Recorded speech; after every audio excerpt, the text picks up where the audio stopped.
extraocular muscles kat bawah ni kan.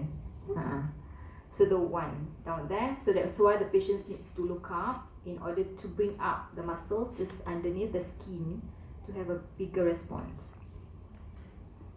Later on we'll have a better pictures during my second slot. These are examples of doing it in clinic in children. We just instruct the child to look at the, he's looking at the EMG meter, the visual reinforcer, to know whether he's activating the neck optimally or not.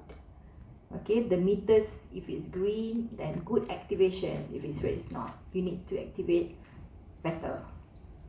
When I said activate, it's not the macam pandang macam tu je tau, macam lazily looking. No, it needs to become forceful in order to have a good responses. Also, if you ask the patients to rotate like this, ni kan, selari dengan shoulders versus looking down or looking up or sengit sikit, it won't give you any it wouldn't give you response. Not a good response. It needs to be parallel with the shoulders and forceful activation of the SAM muscles. Same goes if looking up with the infra-oblique muscles, because it's like underneath, it's just like a pulley macam takat kat bawah kan. So when you looking up, you are forcing the muscles to come out and just, you know, just slightly underneath the skin. So you are trying to make the amplitude bigger. So the range of the OVAM is about 2 microvolts accepted as a good responses, up to about 10 microvolts on average. So 1/10 dengan CVAM. CVAM dengan OVAM pun 1/10 beza response. This is how we do it in clinics for OVAMs. It can be done to children as young as 4 years old, is able to sit down quietly and understand instructions. Sebab the child needs to look up, kepala macam ni, mata je naik atas, in order to optimize the responses. I'm holding mini shaker. Mini shaker is a vibrator that we put on the forehead. We can use B71, the bone vibrator that you use for bone conduction PTA, but you need to have an amplifier, external amplifier, a special amplifier to boost the response.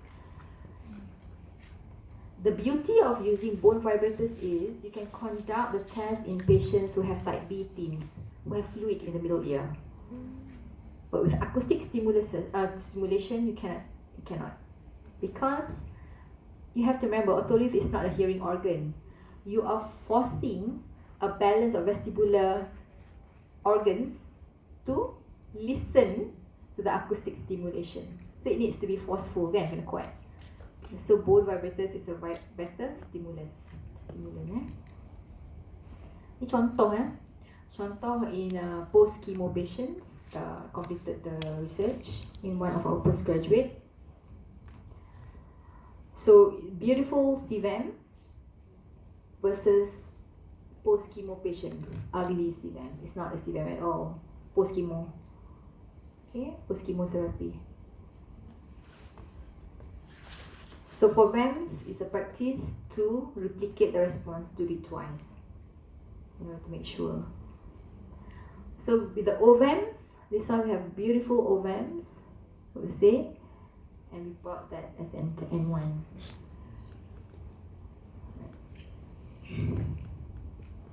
So the CVAMs is SACU, inferior branch of the vestibular nerve, VCR, vestibular colic reflex, and VSR up to lower brainstem level only.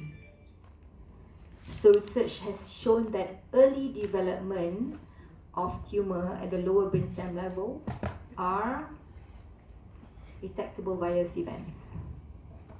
Banyak published paper dah on that. Yeah. For the OVAMs, it's utricle, superior branch of the vestibular nerve, and only the VOR. Okay, we're done with all the objective measures and each individual otolith organs and semicircular canals. Next is the overall body balance. So when we say body balance versus vestibular system, sometimes they interchange the terms though. Sometimes they kata, oh, you cannot separate vestibular and body balance, it's the same. So to be safe, vestibular and balance lah. Vestibular and balance system, so you are safe. Right? So dynamic posturography versus static posturography. There are differences, advantages and disadvantages for both. For the dynamic posturography, we have few units. Kat HRC ada, dekat unit apa ni, physio. HKL pun ada physio unit. This is expensive as well. Another Ferrari dalam area lah, $500,000 juga ni.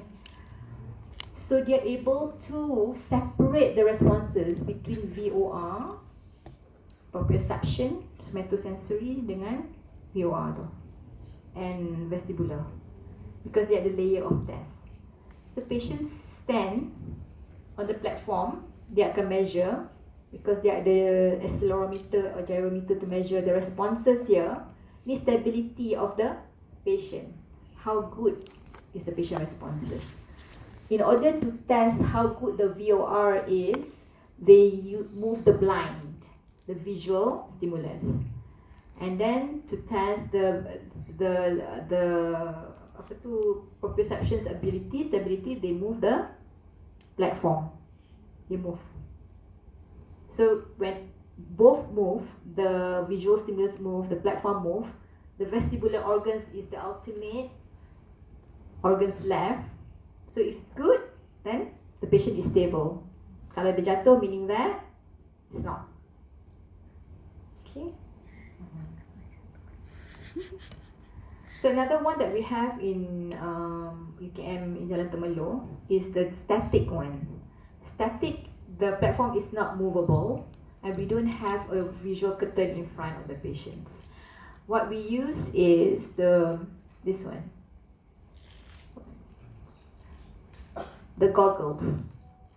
So we use VR, visual stimulus, visual stimulus technologies to stimulate the patients, as if dia macam-macam pictures lah dia boleh guna.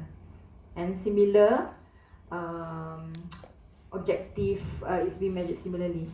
So in order to test the proprioception's ability, we use cushions. So patient would need to stand on the cushions. Patient need to stand on the cushions. Nampak cushions tu. So able, meaning that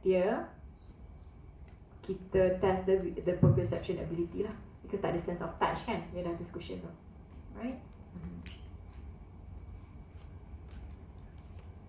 Okay, a bit more on the sort of like not the new test but new test for vestibular, because BOT are mainly used by physiotherapists and occupational therapists.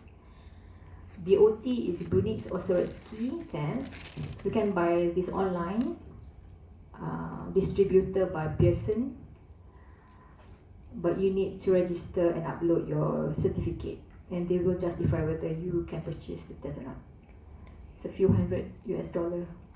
So it has 3 subcomponents: the bilateral coordination, balance, and running speed and agility. So for different tasks, it has a lot of tasks. Previously, when we started off, we want to have a normative data, so the subjects needs to do all. But later on, we decide balance is just enough when it comes to balance clinic. So patient will just stand with feet apart on a line, walking forward on a line, 1 meter line, standing on one leg, walking heel to toe, or standing on a balance beam. So dia ada all those tests lah they provide, and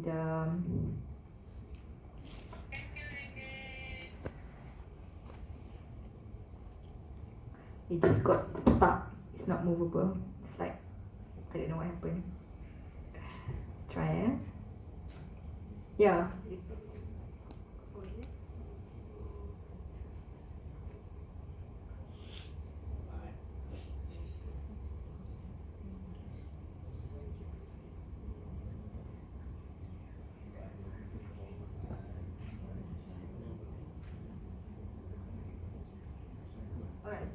These are examples of the POT tests.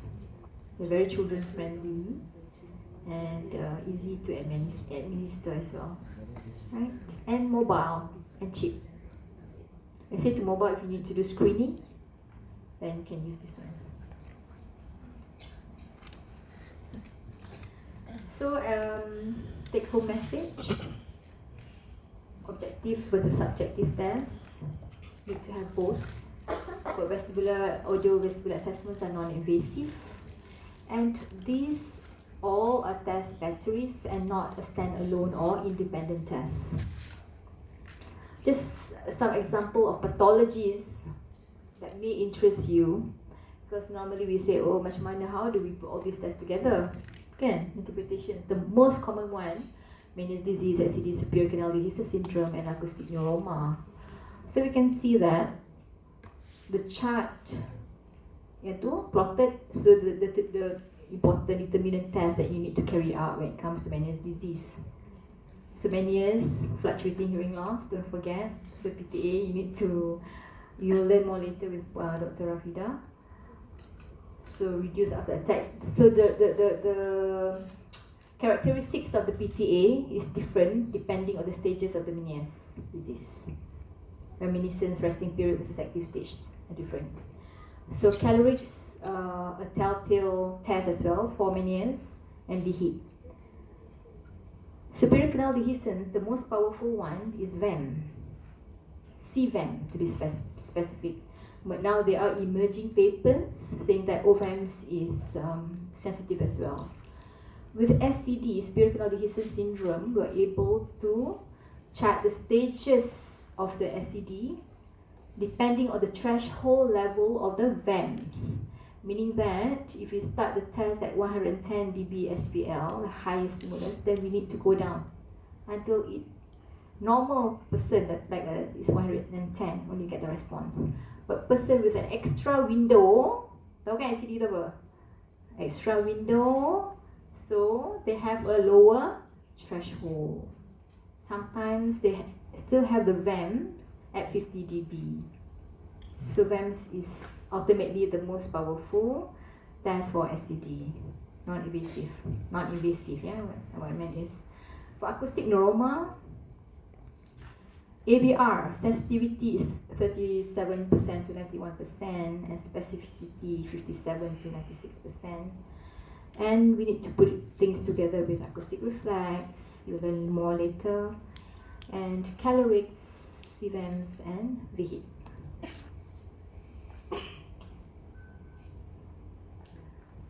So this is our lab. You're most welcome to visit our lab.